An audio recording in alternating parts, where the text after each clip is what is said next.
Howdy, folks. I'm the Silence. I'm Amber. And here's some Reddit.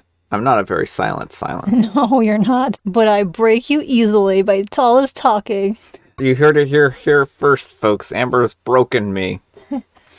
All right, folks. Our first letter on this Sunday morning special. It's very special. It's titled, "Am I the jerk for emailing my fiancé's dad about her DNA results? I'm a 35-year-old male, and I secretly emailed my fiancé, a 31-year-old female's biological father, who is adopted and had no links to his real family, to inform him that his family had been found through a 23andMe test result. 3 years ago, she bought a 23andMe test for us, her parents, mom and stepdad, and my parents. This was a deeply meaningful gift because my 5 older brothers have tormented me all my life with claims that I was adopted or that our dad wasn't my dad since I don't look like everyone else in the family. I'm tall with red hair, so it really healed an old wound to get definitive proof that our parents are both of my parents. What we weren't expecting was for the results that her biological father would show up. She wasn't expecting to find many familial connections because she's first-generation American. Initially, there was a third cousin connection on her parental side, and over the last couple of years, it's grown into a practical family tree. I knew that she had stopped speaking to her dad over 10 years ago because the most that he did for her was sporadically remember to call on her birthday. She was explaining her reasons to me for not wanting to give him the information, but honestly, they just didn't sit well with me. So I tracked down her dad's email in her contacts list, and I sent him the list of known relatives. I had completely forgotten about it until her mom saw a social media post about him finding his family and told my fiancé. She was very emotional, as she told me about the phone call with her mom, but said that she was happy for him. She made a comment about how we didn't have anything to do with it. So I confessed to her what I had done. She was furious, and this has created major issues in our relationship. Am I the jerk for sending her dad, who is adopted, her test results that identify his biological family? All right, folks, what do you think? Jerk or not the jerk? Yes, you're the jerk. You went behind your partner's back. You snooped through her contacts to send information that you had no business sending. I mean, the thing that confuses me about all of this is that if he was so concerned about finding his bio family, why didn't he order a 23andMe test or something like that? Oh, that's the father? Yeah. Well, I think it was just mostly out of convenience. And maybe monetary bit is one of those things, and he may have just not wanted to put the extra work into it. Well, that's kind of the vibe I'm getting. I don't know enough to say for sure what the motivations are here, but again, even if he had like financial issues getting the money for a DNA test, which OP probably wouldn't know because he seems like he knows basically nothing about the dad other than that they stopped talking because he was a deadbeat. Yeah.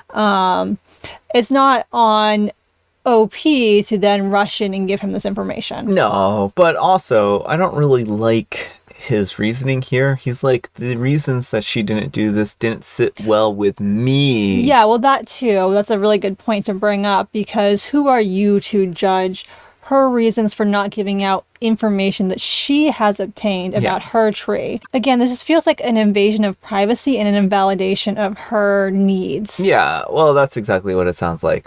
And I think she was hoping that her dad would go out of his way to actually make connections and try to establish these connections, as opposed to taking the shortcut route and just taking information that was handed to him.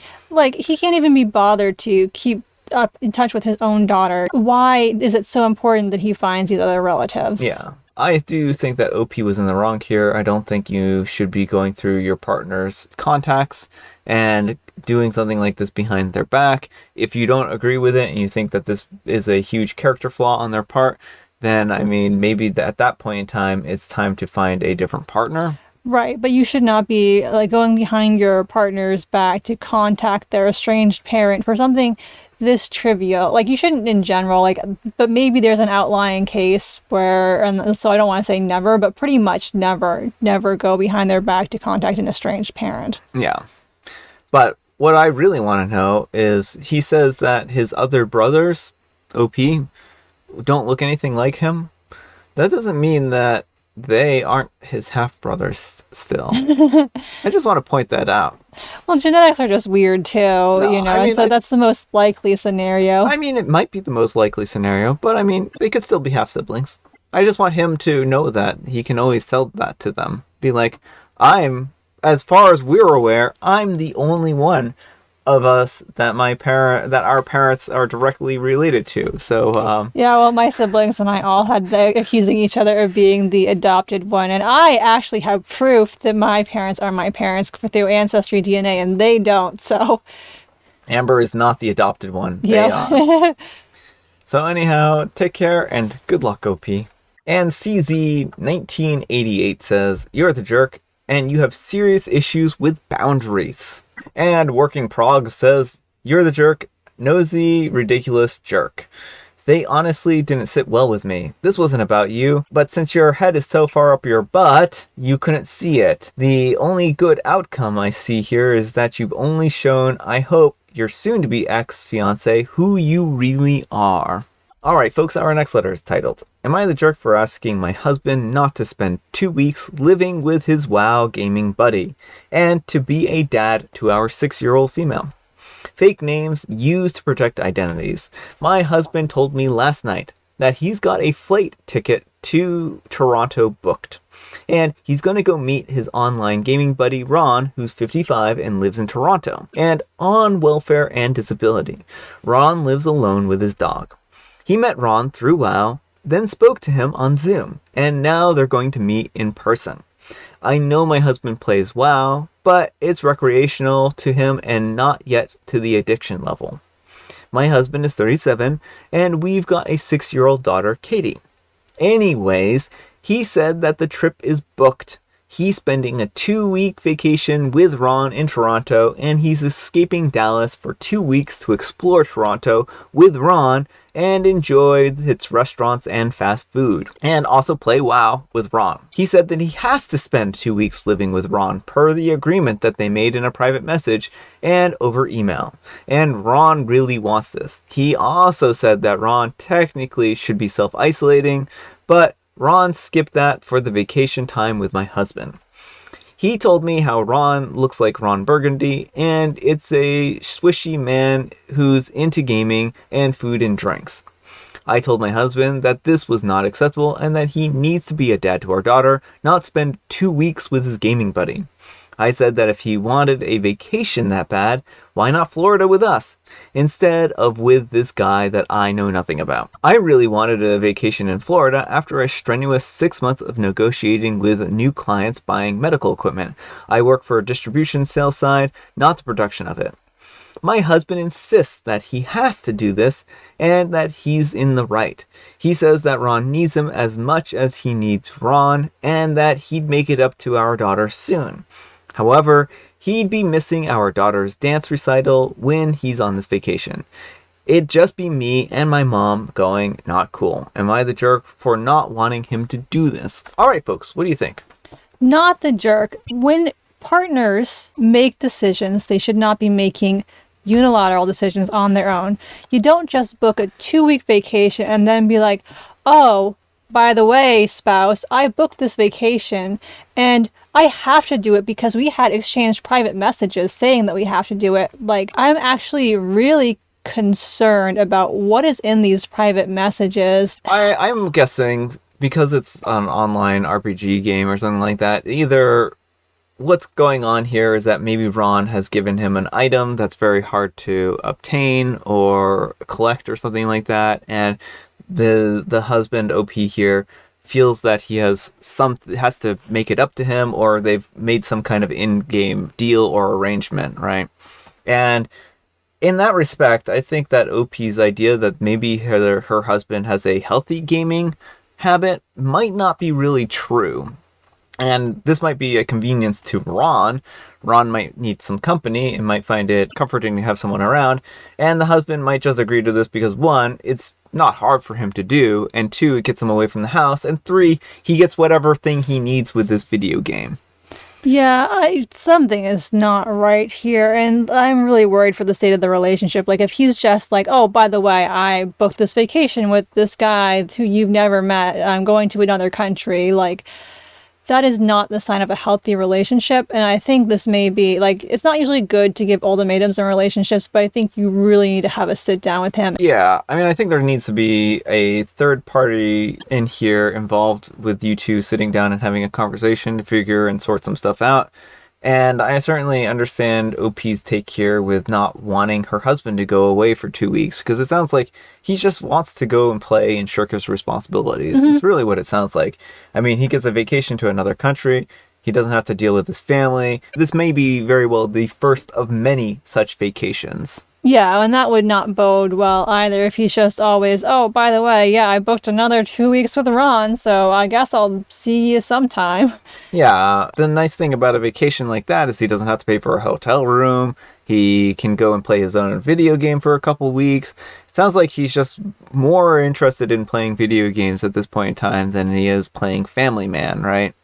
So I think really that's the crux of this, is just feels like shirking his responsibilities, which is no good. Yeah. Anyhow, OP, take care and good luck. And relative data 722 says his story is nonsense. He's going to go spend time with a romantic partner or a sexual partner. And OP replies, he's shown me the emails from Ron and the photos of Ron's flat with the dog. He says that it's about food and drink and not sexual things. All right, folks, and our last letter is titled, Am I a Jerk for Making My Nephew Clean Up After Himself? My nephew turned 18 this week and wanted a party with just him and his friends. He didn't want it at his house because he said that his dad and my brother is super controlling. I said that he could have it at my place since I would be out of town. My expectation was that my place is going to be the same condition as when I left it. I came home this morning and my house was messed up. Dishes all over the place, trash, and my bathrobe was missing. My nephew had already gone home, so I drove to my brother's. I let myself in, went to my nephew's room, I woke him up, and I told him to go clean my house now. He said that he did, and I said that if you don't get up and clean my house, so help me. He said that he was getting dressed and my brother asked what was going on. I told him that it's being taken care of. He said that I can't just barge into his house like that and wake people up. I said, given the circumstances, I can. All right, folks, what do you think? Jerk? Not the jerk? Not the jerk for wanting the kid to clean things up. I don't know if you handled it in the best way. Like, I think your brother is right that it's not reasonable to come barging into someone's house first thing in the morning and waking everyone up. Like, it really depends on how barging in you were on the situation. Yeah. I mean, I can certainly understand why OP was upset that their house was in disarray. And I definitely think the nephew needed to clean it up at some point. Yeah, but it's also OP's house, and they're going to be in there, and so maybe they just can't stand looking at it like it is. But certainly, I do agree that there may have been better ways of handling this, but it could just be that OP also wanted to make sure that it got done and got done ASAP. Yeah. So you can't blame them there, and the best way is, the most direct approach was this. Yeah, and I guess, probably in the future, don't let him throw parties at your house. Yeah. So, anyhow, take care and good luck. All right, folks, it is tea time. Grab your beverages of choice. I've got some tea right here. And Amber, she's got a Sunday morning joke. Where do polar bears vote? Well, I could tell you where polar bears vote. And so, if I were a lesser man, one who might be writing a joke book. This is a woman, I believe. Oh, if I were a lesser woman, one who were writing a joke book, then I might say at the North Pole. That's the answer, yes. But that isn't where polar bears vote. And I'll tell you why and how I know this. Polar bears vote in polling places like everyone else does. So they'll walk in there, terrify everyone who's there, everyone will run out, and then they go and vote. But that usually just involves eating the ballot box, and it's pretty horrifying to see. But I mean, that's how polar bears vote. Amber's not happy with my answer. And I have licorice spice. All right, folks, that's all the time we have for today. Thank you so much for watching. Happy Sunday. I hope you've enjoyed this extra long, extra special Sunday. And of course, you know what makes it special. You do. Amber, we need some kind of moral guidance here. And please, have it as though it's written on a fortune cookie fortune. To OP in the second story, I see some big changes in your future. Maybe involving a lawyer. I like it. I like it. What are our magic numbers, Amber? 3, 6, and 20. 3, 6, and 20. So if you had those numbers on your lotto ticket, guess what? You just won $1 million. And I think most lotto Powerballs are like 6 or 8 digits. So good luck in filling in the rest. Thanks so much for watching, and we will see you all tomorrow. Bye. Oh, and happy anniversary to June and her husband. Happy anniversary.